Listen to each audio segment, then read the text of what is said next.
구독과 좋아요는 큰 보시가 됩니다. 우리의 마음은 흔들리고 있으며 종종 불안합니다.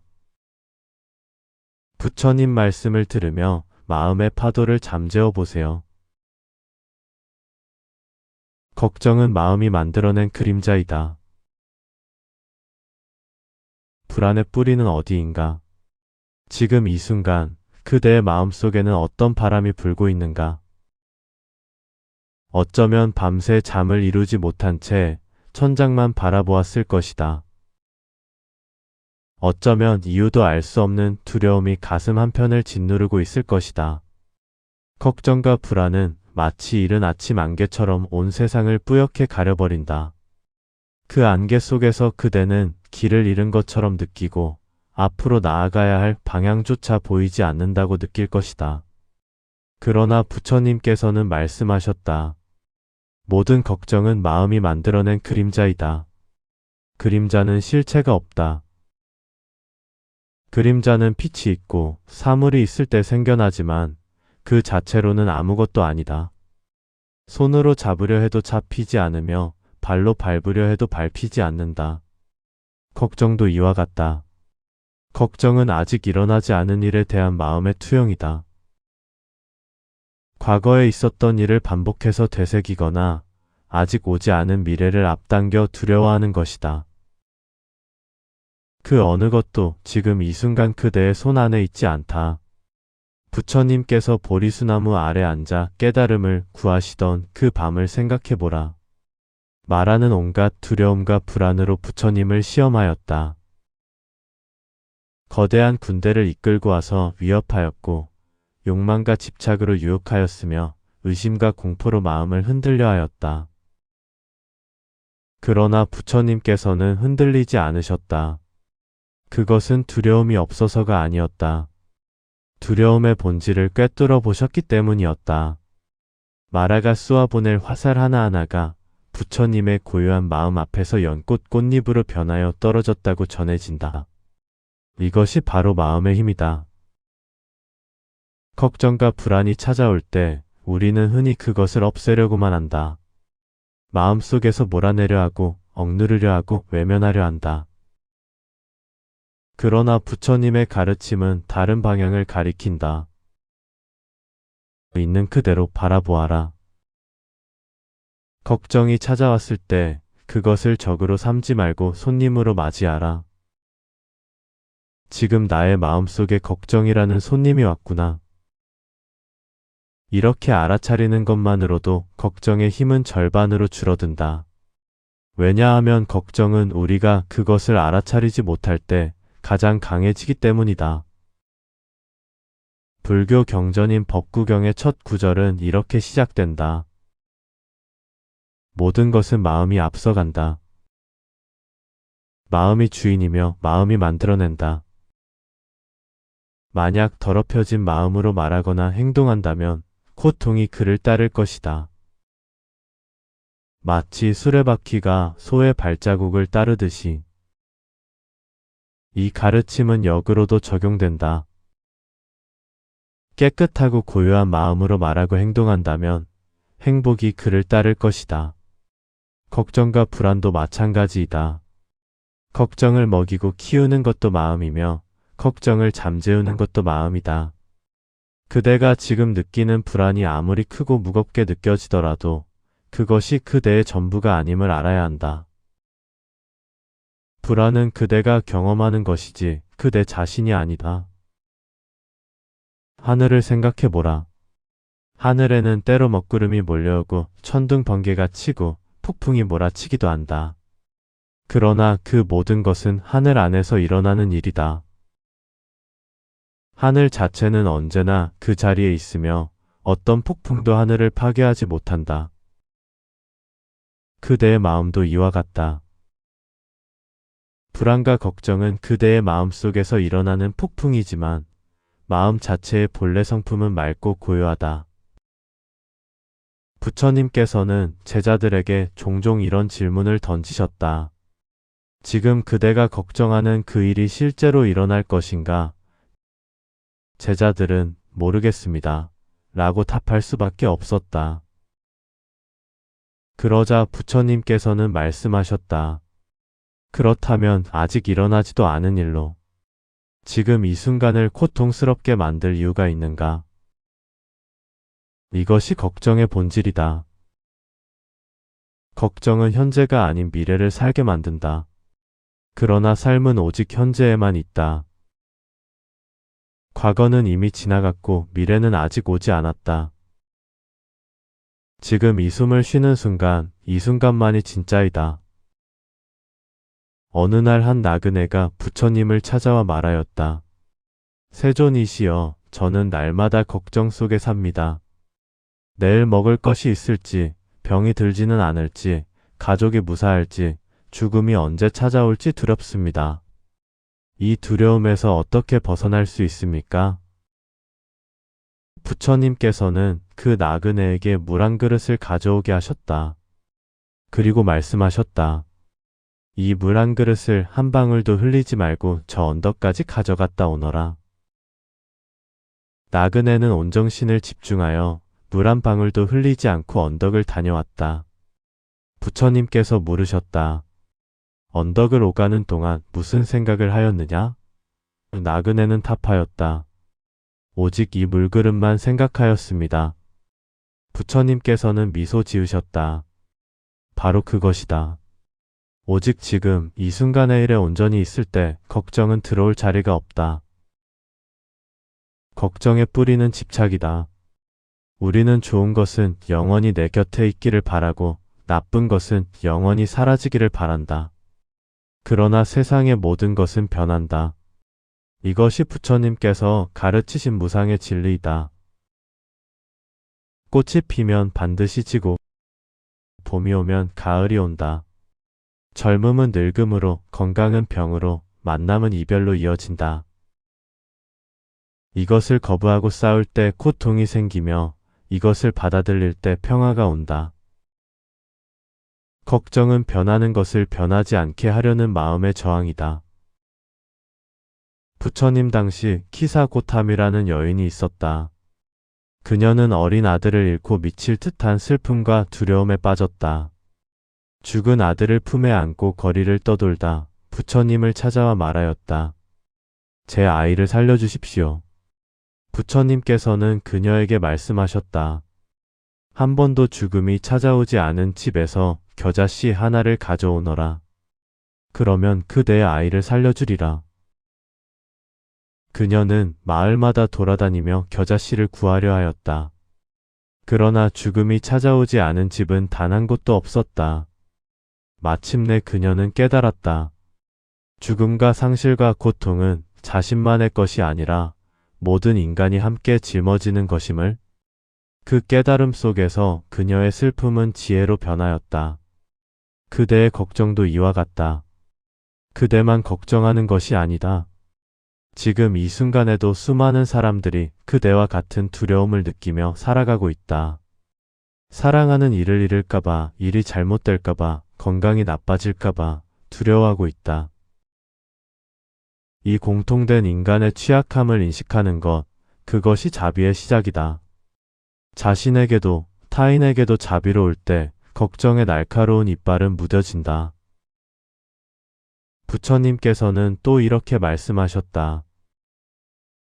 내가 두려워하는 것이 일어난다면 대처하면 되고 일어나지 않는다면 두려워할 이유가 없다. 이 단순한 진리 앞에서 걱정은 얼마나 쓸모없는 것인가. 걱정은 문제를 해결하지 않는다. 걱정은 단지 현재의 평화를 빼앗을 뿐이다. 문제가 왔을 때 해결하면 된다. 그것이 지혜이다. 오지 않은 문제를 앞당겨 겪는 것, 그것이 걱정이다. 이제 잠시 멈추어 보라. 눈을 감고 깊게 숨을 들이쉬어라. 코끝으로 들어오는 공기의 감촉을 느껴보라. 천천히 내쉬면서 몸의 긴장이 함께 빠져나가도록 하라. 지금 이 순간 그대는 숨을 쉬고 있다. 심장이 뛰고 있다. 몸은 살아있다. 이것 하나만으로도 충분하다. 걱정이 속삭이는 미래의 재앙들은 아직 오지 않았다. 지금 이 순간 그대는 안전하다. 부처님의 가르침에서 불안을 다스리는 가장 강력한 수행 중 하나는 들숨과 날숨을 알아차리는 호흡 명상이다. 숨이 들어올 때 들어온다고 알고, 숨이 나갈 때 나간다고 안다. 생각이 찾아오면 그저 생각이 왔구나 하고 알아차리고 다시 숨으로 돌아온다. 이것을 반복한다. 이 단순한 수행이 마음의 폭풍을 가라앉힌다. 숨은 항상 현재에 있기 때문이다. 숨을 따라가면 자연스럽게 현재 속으로 들어오게 된다.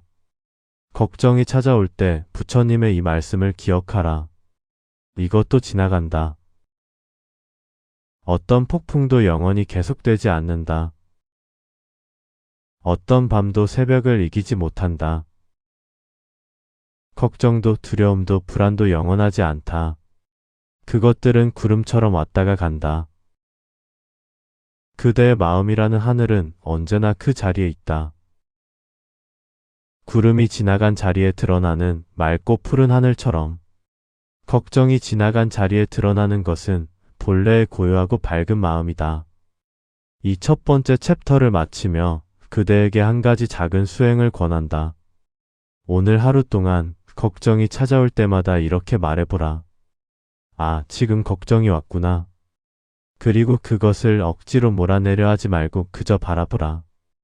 마치 길가에 핀 꽃을 바라보듯이 판단하지 말고 싸우지 말고 그저 알아차려라. 이 작은 알아차림이 걱정을 그림자로 만드는 첫걸음이다. 걱정은 어둠 속에서 커지고 빛 앞에서 작아진다. 알아차림은 마음의 빛이다. 두려움은 강을 건너는 뗏목이 될 수 있다. 두려움을 지혜로 바꾸는 길. 두려움은 누구에게나 찾아온다. 그것은 인간이라는 존재의 가장 근원적인 감정 중 하나이다. 부처님께서도 수행을 시작하셨을 때 두려움을 경험하셨다. 숲속에서 홀로 명상하시던 중 바람 소리에도 놀라시고 동물의 발자국 소리에도 심장이 뛰셨다고 경전은 전한다. 그러나 부처님께서는 그 두려움으로부터 도망치지 않으셨다. 두려움이 찾아올 때마다 멈추어 서서 그것을 직면하셨다. 앉아서 명상하다가 두려움이 오면 서서 두려움을 맞이하고 서 있다가 두려움이 오면 걸으면서 두려움과 함께 하셨다. 그렇게 두려움과 함께 하다 보니 마침내 두려움의 실체가 보이기 시작했다고 하셨다. 두려움은 어디에서 오는가? 부처님의 가르침에 따르면 두려움은 근본적으로 나라는 존재에 대한 집착에서 비롯된다. 우리는 나를 지키고 싶어 한다. 내 몸, 내 재산, 내 명예, 내 사랑하는 사람들을 잃을까봐 두려워한다. 이 나에 대한 집착이 강할수록 두려움도 강해진다. 마치 손을 꽉 쥐면 쥘수록 쥔 것이 더 간절히 느껴지듯이. 그러나 손을 펴면 어떻게 되는가? 쥔 것은 사라질 수 있지만 손은 자유로워진다. 대공경에서 부처님께서는 이렇게 말씀하셨다. 비구들이여, 두려움은 어리석음에서 생겨난다. 지혜로운 자는 두려워하지 않는다. 여기서 말하는 어리석음이란 무지, 즉 사물의 실상을 있는 그대로 보지 못하는 것을 말한다. 우리는 무상한 것을 영원하다고 착각하고 변하는 것을 변하지 않는다고 믿으며 자아가 없는 곳에서 자아를 찾으려 한다. 이 착각 위에 세워진 집이 두려움의 집이다. 실상을 바로 보는 순간 그 집은 저절로 무너진다. 두려움에는 두 종류가 있다. 하나는 건강한 두려움이고 다른 하나는 해로운 두려움이다. 건강한 두려움은 위험으로부터 우리를 보호하는 본능적인 경고이다. 뜨거운 불 앞에서 물러서게 하고 절벽 끝에서 조심하게 하는 것이 건강한 두려움이다. 이것은 지혜의 일부이다. 그러나 해로운 두려움은 실제로 존재하지 않는 위험에 대한 두려움이다. 과거의 상처가 현재를 왜곡하여 보여주거나 미래에 일어날 수도 있는 최악의 시나리오를 현실이냥 느끼게 만드는 것이다. 부처님의 가르침은 이 두 가지를 구별하도록 안내한다. 아난다 존자가 한 번은 부처님께 여쭈었다. 세존이시여, 선지식을 만나는 것이 수행의 절반이 됩니까? 부처님께서는 말씀하셨다. 아난다여, 그렇게 말하지 마라. 선지식을 만나는 것은 수행의 전부이다. 이 가르침은 두려움을 다스리는 데에도 적용된다. 두려움 속에 있을 때 곁에 선지식이 있다는 것, 즉 진정으로 이해하고 지지해주는 존재가 있다는 것만으로도 두려움은 반으로 줄어든다. 혼자가 아니라는 인식, 연결되어 있다는 느낌이 두려움을 녹이는 것이다. 부처님께서 왕사성에 머무실 때 두려움으로 가득 찬 한 젊은이가 찾아왔다. 그는 말하였다. 세존이시여, 저는 죽음이 너무 두렵습니다. 언제 죽을지 모른다는 생각에 아무것도 할 수가 없습니다. 잠도 잘 수 없고 밥도 먹기 어렵습니다. 부처님께서는 그 젊은이에게 물으셨다. 그대는 지금 살아있는가? 예, 살아있습니다. 그렇다면 지금 이 순간은 살아있는 것이다. 죽음이 오면 죽는 것이고 살아있는 동안은 사는 것이다. 지금 살아있는 그대가 죽음을 두려워하는 것은 먹고 있는 음식이 언젠가 없어질 것을 두려워하며 지금 먹는 것마저 즐기지 못하는 것과 같다. 두려움을 다스리는 부처님의 가르침 중 가장 강력한 것 중 하나는 죽음 명상이다. 이것은 죽음을 회피하지 않고 직접 바라보는 수행이다. 나는 반드시 죽는다. 이것을 피할 수 없다.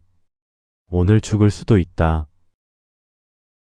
이렇게 죽음을 직시함으로써 오히려 삶의 매 순간이 소중해지고 죽음에 대한 막연한 두려움이 줄어든다.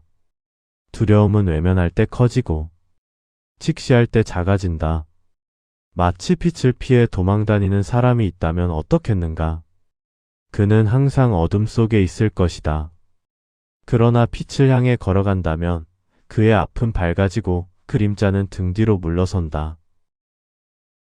두려움도 이와 같다. 두려움을 피해 도망가면 두려움은 언제나 우리 앞에 있다. 그러나 두려움을 향해 돌아서서 바라보면 두려움은 서서히 그 길을 잇는다. 부처님의 제자 중에 앙굴리말라라는 이가 있었다. 그는 한때 사람들을 두려워하게 만들었던 악한 존재였다. 999명을 죽이고 그 손가락을 목걸이로 만들어 걸고 다닌다는 끔찍한 자였다. 그러나 부처님께서는 그를 두려워하지 않으셨다. 오히려 그를 향해 걸어가셨다. 앙굴리말라가 온 힘을 다해 달려도 부처님을 따라잡을 수 없었다. 마침내 그는 멈춰 서서 외쳤다. 사문이여, 멈추어라. 부처님께서는 말씀하셨다. 나는 이미 멈추었다. 그대가 멈추어야 할 것은 그대 자신이다. 그 말 한마디가 앙굴리말라의 마음을 돌려놓았다. 가장 두렵게 보이는 것을 향해 걸어갈 때 때로는 그것이 가장 큰 전환점이 된다. 두려움을 지혜로 바꾸는 첫 번째 단계는 두려움의 내용을 구체화하는 것이다. 나는 두렵다고만 하면 두려움은 막연하고 거대해진다. 그러나 나는 실직이 두렵다. 나는 병이 두렵다. 나는 외로움이 두렵다. 라고 구체적으로 말하면 두려움은 다루어질 수 있는 것이 된다. 구체적인 두려움 앞에서 우리는 물을 수 있다. 이 두려움이 현실이 될 가능성은 얼마나 되는가? 만약 현실이 된다면 어떻게 대처할 수 있는가? 지금 내가 할 수 있는 일은 무엇인가? 이런 질문들이 두려움을 행동으로, 절망을 지혜로 바꾸어 준다. 부처님께서 가르치신 팔정도는 삶의 모든 고통에서 벗어나는 길이지만 동시에 두려움을 다스리는 실천적인 가이드이기도 하다. 바른 견해는 두려움의 실체를 바로 보는 것이다. 바른 의도는 두려움에 사로잡히지 않고 명료하게 사유하는 것이다. 바른 말은 두려움에서 비롯된 거짓이나 과장 없이 진실을 말하는 것이다.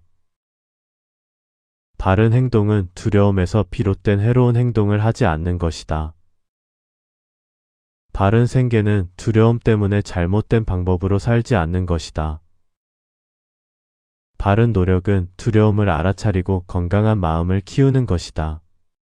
바른 알아차림은 두려움이 왔을 때 즉각 알아차리는 것이다. 바른 집중은 두려움에도 흔들리지 않는 고요한 마음을 기르는 것이다. 두려움이 찾아올 때 몸에서도 반응이 일어난다. 심장이 빨리 뛰고 숨이 가빠지며 근육이 긴장한다. 이것은 싸우거나 도망가거나 반응이라 불리는 원시적인 생존 본능이다. 부처님의 수행은 이 몸의 반응도 알아차리도록 가르친다. 심장이 빨리 뛰는구나. 숨이 가빠지는구나. 손에 땀이 나는구나. 이렇게 몸의 반응을 관찰하면 자연스럽게 깊은 호흡을 찾게 되고 긴장이 서서히 풀린다. 몸과 마음은 연결되어 있다. 몸을 통해 마음을 다스릴 수 있다. 두려움은 때로 우리에게 중요한 메시지를 전달한다. 어떤 두려움은 지금 이 상황에 주의를 기울여라고 말하는 것이다. 두려움이 가리키는 방향을 살펴보면 그 안에 우리가 돌보아야 할 무언가가 있다.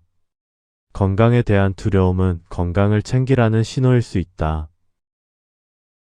관계에 대한 두려움은 그 관계를 더 소중히 여기라는 신호일 수 있다. 이렇게 두려움을 스승으로 삼을 때 두려움은 적이 아니라 안내자가 된다. 부처님께서는 이렇게 말씀하셨다. 두려워하는 것을 직면하라. 그러면 두려움은 그대의 스승이 될 것이다. 두려움을 뗏목으로 쓰라는 말씀이 있다. 강을 건너기 위해 뗏목이 필요하듯 더 깊은 깨달음의 강을 건너기 위해 두려움이라는 뗏목을 탈 수 있다. 두려움을 외면하지 않고 두려움과 함께 앉아 두려움이 가리키는 것을 바라볼 때 그것이 깨달음으로 가는 문이 된다. 지금 그대를 두렵게 만드는 것이 무엇인지 가만히 바라보라. 그리고 그것에게 말을 걸어보라. 너는 내게 무엇을 말하고 싶은가? 두려움은 적이 아니다. 두려움은 우리의 한 부분이다. 그것을 적으로 삼아 싸우는 것이 아니라 이해하고 품을 때 두려움은 우리를 더 깊은 지혜로 이끄는 안내자가 된다. 오늘 밤 두려움이 찾아온다면 이렇게 말해보라. 왔구나. 무슨 말을 하고 싶니? 그 귀 기울임 속에서 평화는 시작된다. 현재라는 칩으로 돌아오라. 지금 이 순간에 깃드는 평화. 지금 이 순간 그대는 어디에 있는가? 몸은 여기에 있지만 마음은 어디를 떠돌고 있는가? 어제의 후회 속에 있는가? 아니면 내일의 걱정 속에 있는가? 우리의 마음은 놀랍게도 현재보다 과거와 미래에 더 많은 시간을 보낸다. 연구에 따르면 사람들은 하루 중 47% 이상의 시간 동안 현재가 아닌 다른 무언가를 생각하며 보낸다고 한다. 그리고 그 시간 동안 행복감은 낮아진다. 부처님께서는 2500년 전에 이미 이것을 아셨다. 그래서 가르치셨다. 현재로 돌아오라. 현재라는 칩으로 돌아오라. 불교에서 칩이라는 단어는 특별한 의미를 지닌다. 우리의 진정한 칩은 과거도 미래도 아닌 현재이다. 현재야말로 우리가 항상 있을 수 있는 유일한 곳이다. 과거는 기억 속에만 있고 미래는 상상 속에만 있다. 오직 현재만이 실제한다. 그러나 우리는 이 칩을 두고 언제나 떠돌아다닌다. 마치 집을 두고 방황하는 나그네처럼. 그 방황 속에서 불안이 생기고 외로움이 생기며 두려움이 생긴다. 부처님께서는 제자들에게 자주 이렇게 물으셨다. 지금 이 순간 그대는 무엇을 경험하고 있는가? 이 질문은 단순해 보이지만 매우 깊다. 지금 이 순간 몸에서 무엇이 느껴지는가? 지금 이 순간 마음속에 어떤 감정이 있는가? 지금 이 순간 어떤 생각이 지나가고 있는가? 이런 질문들은 우리를 현재로 데려온다. 현재로 돌아오는 것이 명상의 본질이다. 사념처경에서 부처님께서는 현재에 머무는 4가지 방법을 가르치셨다. 첫 번째는 몸에 대한 알아차림이다. 걸을 때 걷는 것을 알고, 서 있을 때 서 있는 것을 알고, 앉을 때 앉는 것을 알고, 누울 때 누운 것을 안다. 숨을 들이쉴 때 들이쉬는 것을 알고, 숨을 내쉴 때 내쉬는 것을 안다. 두 번째는 감각에 대한 알아차림이다. 즐거운 것이 느껴지면 즐겁다고 알고, 괴로운 것이 느껴지면 괴롭다고 알며, 중립적인 것이 느껴지면 중립적이라고 안다. 세 번째는 마음에 대한 알아차림이다. 탐욕이 있으면 탐욕이 있다고 알고, 성냄이 있으면 성냄이 있다고 알며, 어리석음이 있으면 어리석음이 있다고 안다. 네 번째는 현상에 대한 알아차림이다. 모든 것은 일어나고 사라진다는 것을 직접 본다. 이 4가지 알아차림을 생활 속에서 실천하면 어떻게 될까? 밥을 먹을 때 밥만 먹게 된다. 음식의 냄새, 맛, 씹는 느낌, 삼키는 감촉에 온전히 있게 된다. 걸을 때 걷기만 하게 된다. 발이 땅에 닿는 느낌, 다리 근육의 움직임, 바람이 피부에 스치는 감촉에 온전히 있게 된다. 이렇게 현재에 온전히 있을 때 걱정과 불안이 들어올 틈이 없다. 현재는 걱정의 대적자이다. 한 선사에게 제자가 물었다. 깨달음이란 무엇입니까? 선사는 대답하였다. 배고프면 밥 먹고, 피곤하면 잔다. 제자는 고개를 갸웃거렸다. 그것은 누구나 하는 일이 아닙니까? 선사가 말하였다. 아니다. 보통 사람들은 밥을 먹으면서 온갖 걱정을 하고 잠을 자면서도 온갖 생각을 한다. 배고플 때 정말로 밥만 먹고 피곤할 때 정말로 잠만 자는 것이 깨달음이다. 현재에 완전히 있다는 것, 그것이 부처님의 가르침이 가리키는 궁극적인 지점 중 하나이다. 불안은 대부분 과거나 미래에서 온다. 과거의 잘못을 후회하며 그때 그렇게 하지 않았더라면을 반복하거나 미래의 일을 앞당겨 걱정하며 만약에 이렇게 된다면 어떻게 하지를 반복한다. 이 2가지 정신적 습관이 불안의 주된 연료이다. 현재로 돌아오는 것은 이 연료를 끊는 것이다. 과거는 이미 지나갔다. 그것을 바꿀 수 없다. 미래는 아직 오지 않았다. 그것을 통제할 수 없다. 오직 현재만이 우리의 손 안에 있다. 부처님께서 말씀하셨다. 과거는 이미 지나간 것이다. 미래는 아직 오지 않았다. 현재의 현상을 지혜롭게 통찰하라. 이 간단한 가르침 속에 삶의 전체가 담겨 있다. 과거에 집착하는 것은 이미 꺼진 불을 안타깝게 바라보는 것과 같다. 미래를 걱정하는 것은 아직 뜨지 않은 해가 뜨지 않을까봐 걱정하는 것과 같다. 현재를 살아가는 것이 지혜이다. 현재로 돌아오는데 도움이 되는 간단한 수행이 있다. 오감을 사용하는 것이다.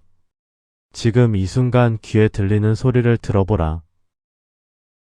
멀리서 들리는 소리, 가까이서 들리는 소리, 침묵의 소리까지. 지금 이 순간 코로 느껴지는 냄새를 맡아보라. 눈에 보이는 것들을 천천히 바라보라. 색깔과 형태와 빛과 그림자를.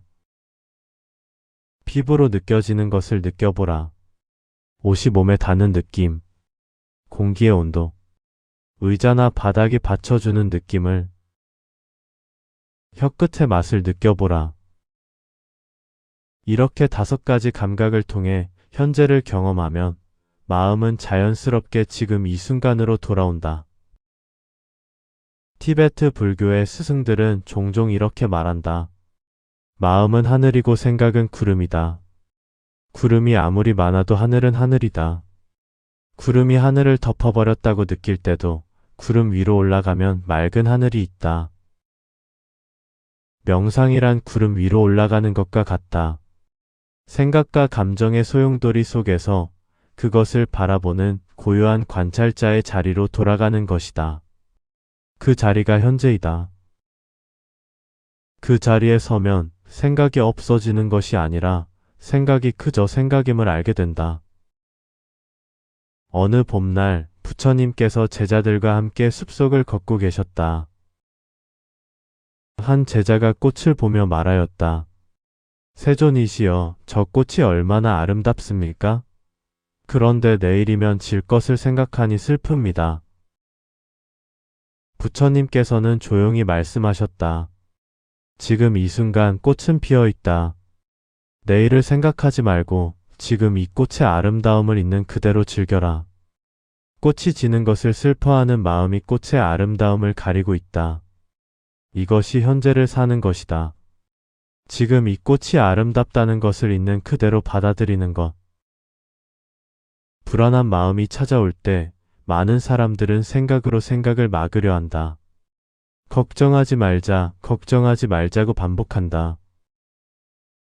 그러나 이것은 오히려 걱정을 강화시킨다. 분홍 코끼리를 생각하지 말라고 하면 분홍 코끼리가 더 생생하게 떠오르는 것처럼 부처님의 방법은 다르다. 생각으로 생각을 막는 것이 아니라 현재의 감각으로 돌아오는 것이다. 숨을 느끼고, 발을 느끼고, 손을 느낀다. 몸은 언제나 현재에 있기 때문이다. 현재에 사는 것은 책임을 회피하는 것이 아니다. 미래를 준비하지 말라는 것도 아니다. 부처님의 가르침은 현재에 뿌리를 두고 미래를 준비하라는 것이다. 마치 나무가 지금 이 땅에 깊이 뿌리를 내리고 있기 때문에 미래에도 든든히 서 있을 수 있는 것처럼 현재에 뿌리가 없으면 어떤 준비도 불안 위에 세워진 사상 누각이다. 현재에 단단히 서 있을 때 미래를 향한 발걸음도 흔들리지 않는다. 매일 아침 눈을 뜨면서 이렇게 말해보라. 나는 오늘 하루 현재에 살 것이다. 밥을 먹을 때 밥의 맛을 느끼고, 걸을 때 발이 땅에 닿는 것을 느끼고, 사람과 이야기할 때 그 사람의 말에 온전히 귀를 기울인다. 과거의 후회나 미래의 걱정이 찾아오면 조용히 현재로 돌아온다. 지금 여기. 이 두 단어가 현재로 돌아오는 주문이다. 부처님께서는 이 세상을 괴로움의 바다라고 하셨지만 동시에 열반은 지금 여기에 있다고 하셨다. 열반은 죽고 나서 가는 어떤 곳이 아니다. 현재에 완전히 있을 때, 지금 이 순간에 꽉 찰 때 그것이 열반의 맛이다. 걱정도 불안도 두려움도 없는 완전한 평화. 그것은 멀리 있지 않다. 지금 이 숨 속에, 지금 이 발걸음 속에, 지금 이 차 한 잔의 온기 속에 있다. 현재라는 집으로 돌아오라. 그곳에 평화가 있다. 자비로운 마음이 불안의 갑옷을 녹인다. 자기 자신을 사랑하는 법. 그대는 자신에게 얼마나 친절한가. 친구가 힘들다고 할 때는 따뜻한 말을 건네고, 가족이 실수를 했을 때는 이해하고 용서하면서 정작 자기 자신에게는 얼마나 가혹한가. 자신의 실수를 용서하지 못하고 자신의 약함을 비난하며 자신이 충분하지 않다고 채찍질하는 것은 아닌가. 이 자기 비난이 불안의 가장 깊은 뿌리 중 하나이다. 부처님의 가르침 중에 자애가 있다. 자애는 모든 존재가 행복하기를 바라는 마음이다. 그런데 많은 사람들이 놓치는 것이 있다. 자애 수행은 자기 자신에 대한 사랑에서 시작한다는 것이다. 내가 행복하기를, 내가 평화롭기를, 내가 고통에서 자유롭기를, 내가 잘 살아가기를. 이렇게 자신에게 먼저 자애를 보내고 그것이 넘쳐서 타인에게 흘러가도록 하는 것이다. 자기 자신에 대한 자애가 왜 중요한가? 빈 컵으로는 타인에게 물을 부어줄 수 없기 때문이다. 자신에 대한 사랑이 없는 사람은 타인에 대한 사랑도 진정성이 없다. 두려움에서 비롯된 친절, 인정받고 싶은 마음에서 비롯된 봉사는 지속되지 않는다. 그러나 자신을 진정으로 사랑하고 자신이 충분하다는 것을 알 때 그 넘치는 사랑이 자연스럽게 타인에게로 흘러간다. 부처님의 자애 수행의 기본 문구는 이렇다. 내가 행복하기를, 내가 건강하기를, 내가 안전하기를, 내가 편안하기를. 이 문구를 자신에게 향하여 반복하는 것이 자애 명상의 시작이다. 처음에는 이 문구가 어색하게 느껴질 수도 있다. 자신을 사랑하는 것이 이기적인 것처럼 느껴질 수도 있다. 그러나 부처님께서는 분명히 말씀하셨다. 온 세상을 뒤져도 자기 자신보다 더 사랑할 만한 존재는 없다. 그러므로 자신을 사랑하는 사람은 타인도 해치지 않는다. 자기 자신에게 가혹한 사람들의 내면을 들여다보면 종종 어린 시절의 상처가 있다. 너는 충분하지 않아. 너는 더 잘해야 해. 그것도 못하니라는 말을 들으며 자랐거나 그런 분위기 속에서 자신도 모르게 그 목소리를 내면화한 것이다. 그 목소리가 어른이 되어서도 계속해서 자신을 비난한다. 불안이 찾아올 때마다 그 목소리는 더 커진다. 내가 더 잘했어야지, 내 탓이야, 넌 역시 안 돼. 부처님의 자비 수행은 이 내면의 가혹한 목소리를 부드러운 목소리로 바꾸어주는 역할을 한다. 불안이 찾아올 때 왜 이렇게 나약해라고 자신을 꾸짖는 대신 지금 많이 힘들구나. 괜찮다. 이 고통은 지나갈 것이다 라고 말해주는 것이다. 마치 힘들어하는 아이를 품에 안아주듯이 힘들어하는 자신을 품어주는 것이다. 자기 자비는 현대 심리학에서도 불안과 우울을 치유하는 가장 강력한 방법 중 하나로 인정받고 있다. 자신에게 친절하게 대할 수 있는 사람, 자신의 불완전함을 받아들일 수 있는 사람, 자신의 고통을 인정할 수 있는 사람이 오히려 더 회복력이 강하고 정신적으로 건강하다는 것이 수많은 연구에서 밝혀지고 있다. 이것은 부처님께서 2500년 전에 이미 가르치신 것이다. 비말라키르티라는 거사가 병이 들었을 때 부처님께서는 문수보살을 보내어 그의 안부를 묻도록 하셨다. 문수보살이 물었다. 어떤 병이 드셨습니까? 비말라키르티가 답하였다. 중생이 병들었기 때문에 나도 병들었습니다. 중생의 병이 낫는 날에 내 병도 나을 것입니다. 이것이 대승불교의 자비 정신이다. 자신의 고통을 통해 타인의 고통을 이해하고 그 이해를 통해 자비심이 깊어지는 것이다. 자신의 불안과 두려움을 부끄러워하지 않는 것이 첫 번째 단계이다. 불안할 때 자신에게 이렇게 말해보라. 지금 나는 힘들다. 이것은 자연스러운 인간의 경험이다. 나만 이렇게 힘든 것이 아니다. 많은 사람들이 지금 이 순간 비슷한 고통을 겪고 있다. 자기 자비의 핵심은 첫째, 지금 고통이 있다는 것을 솔직하게 인정하는 것. 둘째, 이것이 인간이라면 누구나 겪는 보편적인 경험이라는 것을 인식하는 것. 셋째, 이 고통 속에서 자신에게 친절하게 대하는 것이다. 사랑받는 연습이 필요하다. 많은 사람들이 사랑을 주는 것에는 익숙하지만 사랑을 받는 것에는 서툴다. 누군가 칭찬을 해주면 별것 아니에요 라고 흘려버리고 도움을 받으면 어쩔 줄 몰라 한다. 이것은 자신이 사랑받을 자격이 없다는 무의식적인 믿음에서 비롯된다. 부처님의 가르침은 모든 존재가 불성을 지니고 있다고 한다. 모든 존재 안에 깨달음의 씨앗이 있다. 그대 안에도 이미 깨달음의 씨앗이 있다. 그대는 이미 충분하다. 지금 이대로. 자해 수행을 할 때 자신을 어린아이로 상상해보는 것이 도움이 된다. 5살, 6살의 어린 자신을 마음속에 그려보라. 그 아이는 아직 아무것도 이루지 않았다. 아직 어른이 되지도 않았고 성공하지도 않았다.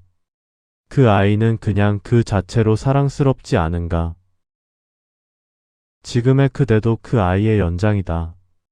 어른이 되어 더 많이 알고 더 많이 경험했을 뿐 근본은 그 아이와 같다. 그 아이에게 해주고 싶은 말을 지금의 자신에게도 해주라. 부처님께서는 증오로는 증오를 이길 수 없다고 말씀하셨다. 이것은 자신에 대해서도 마찬가지이다. 자기 비난으로는 자신을 성장시킬 수 없다. 두려움으로는 용기를 키울 수 없다. 자기 혐오로는 자신을 사랑스럽게 만들 수 없다. 오직 자비만이 변화를 만든다. 자신의 약점을 있는 그대로 보면서도 그것을 따뜻하게 품을 때 비로소 진정한 변화가 시작된다. 매일 밤 잠들기 전 이 수행을 해보라. 하루를 돌아보며 자신이 잘한 일, 어려운 상황에서도 최선을 다한 것들을 떠올려보라. 완벽하지 않아도 된다. 아주 작은 것도 좋다.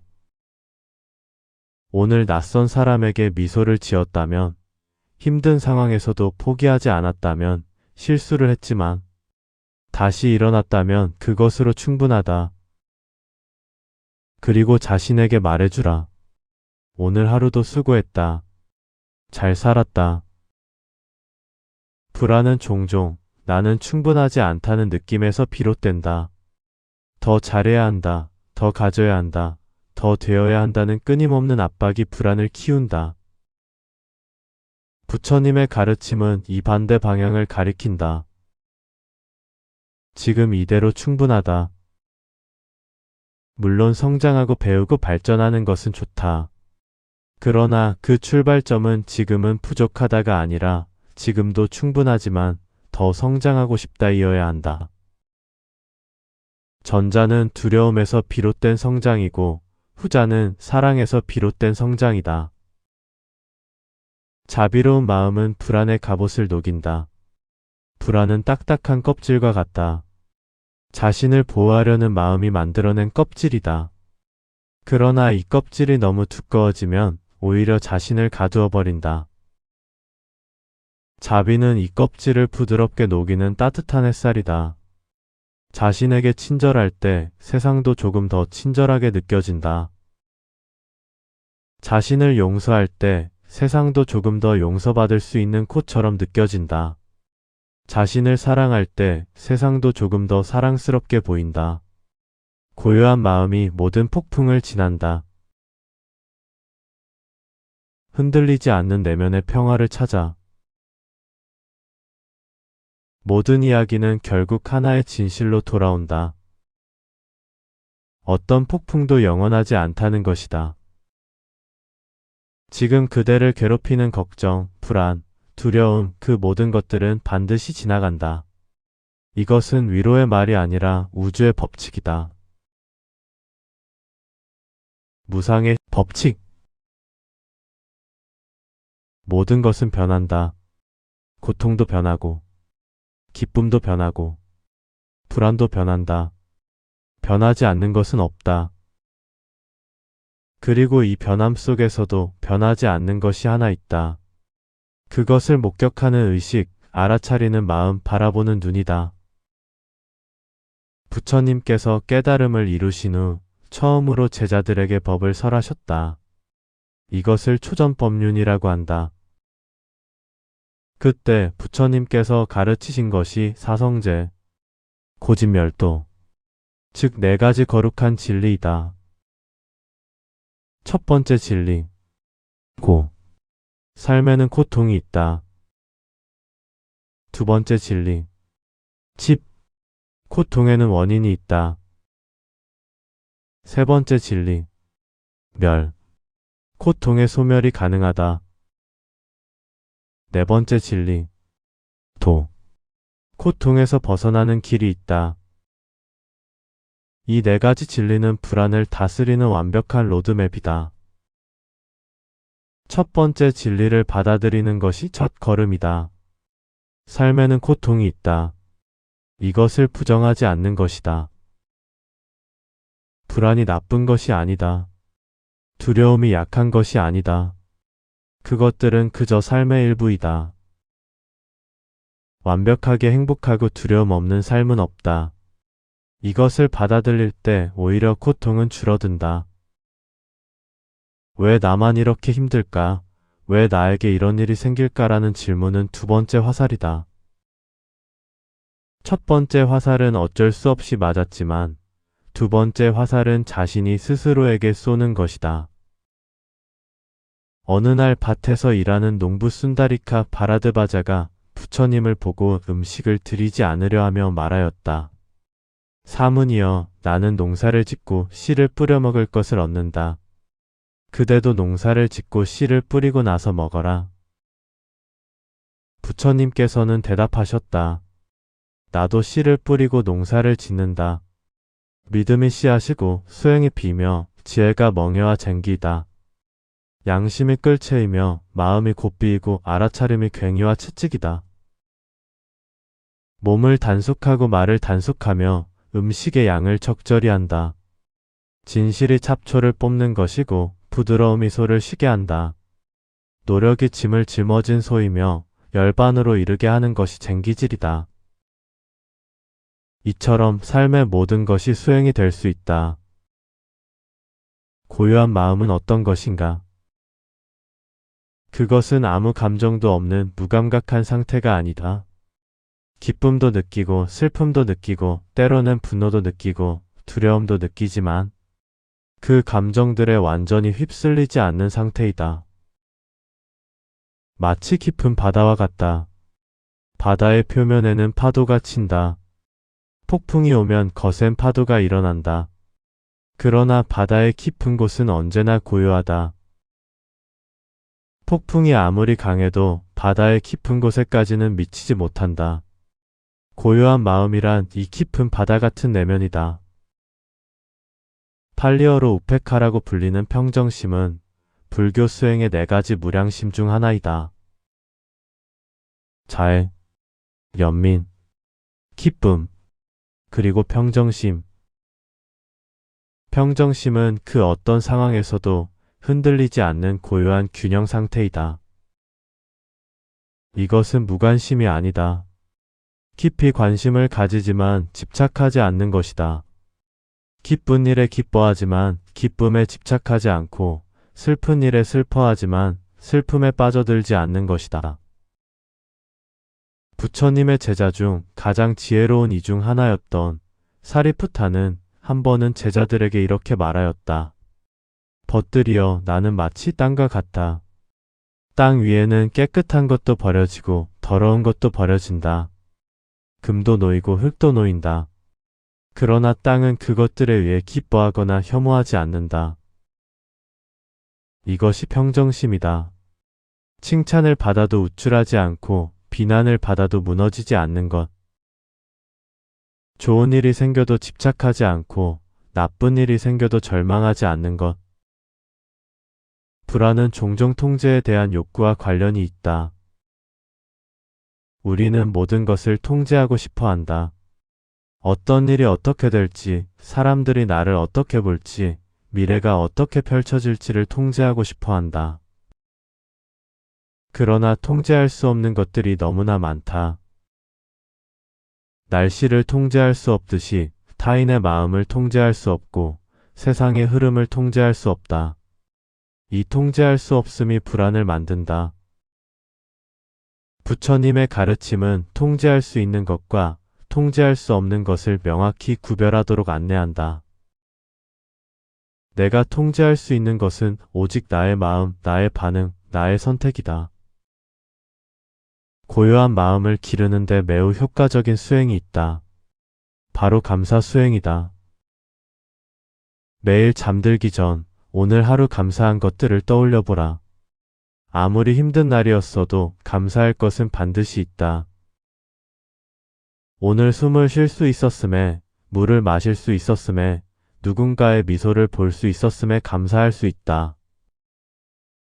감사는 마음을 현재로 데려오고 있는 것에 집중하게 하며 없는 것에 대한 불안을 줄여준다. 부처님께서는 제자들에게 자주 죽음을 기억하라고 말씀하셨다. 오늘 내가 죽을 수도 있다. 이 생각이 불안을 만들 것 같지만 오히려 반대이다. 죽음을 인식하는 것은 지금 이 순간을 더 소중하게 만든다. 오늘이 마지막 날일 수도 있다면 지금 이 순간의 사소한 걱정들이 얼마나 작게 보이는가. 오늘이 마지막 날이라면 지금 이 햇살이, 지금 이 바람이, 지금 이 사람이 얼마나 소중한가. 마하가섭이라는 제자는 매우 엄격한 수행자였다. 그는 항상 숲속에서 홀로 명상하였고 가장 간소한 삶을 살았다. 어느 날 부처님께서 그에게 물으셨다. 가섭이여, 그대는 왜 그렇게 엄격하게 사는가? 마하가섭이 대답하였다. 세존이시여, 저는 제 자신을 위해서도 살지만 후대의 사람들을 위해서도 삽니다. 후대 사람들이 부처님 당시에도 이렇게 간소하고 열심히 수행한 이가 있었다고 알게 되면 그들에게도 힘이 될 것입니다.